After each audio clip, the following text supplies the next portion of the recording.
Well, joining me to discuss this is an economist and public affairs analyst, Aliyu Ilias. Thank you for being here this morning. How do you view the implications of the Nigerian government's response to the protests on the broader landscape of civil liberties here in Nigeria? All right. I think it's a basic right for virtually every Nigerian to have the right to protest, right to associate, a right to gather.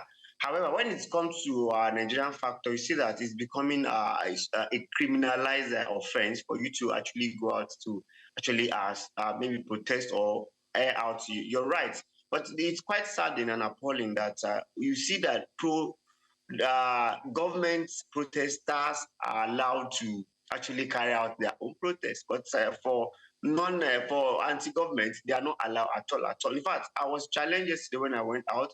I saw a lot of everywhere being policed. That shows that you see the sign that Abuja is well policed, so as to deny people to protest. But like one of the people you interview actually said, it's just for a temporary thing that you can deny people. People will still find their way to actually air their view. All right. I mean, given the current political climate, what do you foresee as the future of activism and civic engagement in Nigeria, particularly among the youth?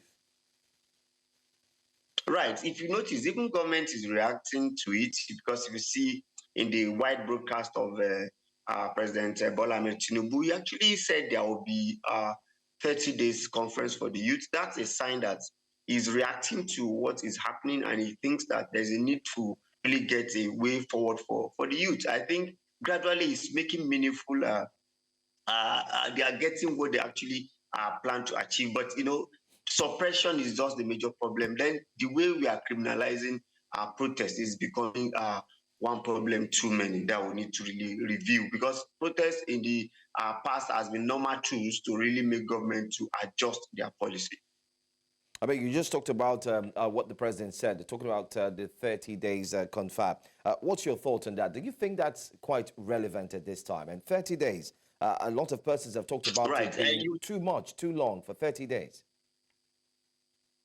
Well, I don't think it's too much. Depends on how it is being operationalized. If it will start from the state, from the local government to the state and to the federal, it could take 30 days. We could say for local government, they should have it within a week.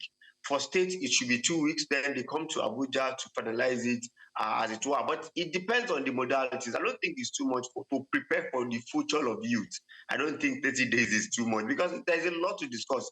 If you look at what he actually said, he said it will be based on employment opportunity, innovation, and a whole lot of even security and a whole lot of things to discuss. So I don't think it's too much. You will recall that even as much as we said the 2014 confab is not being maximized,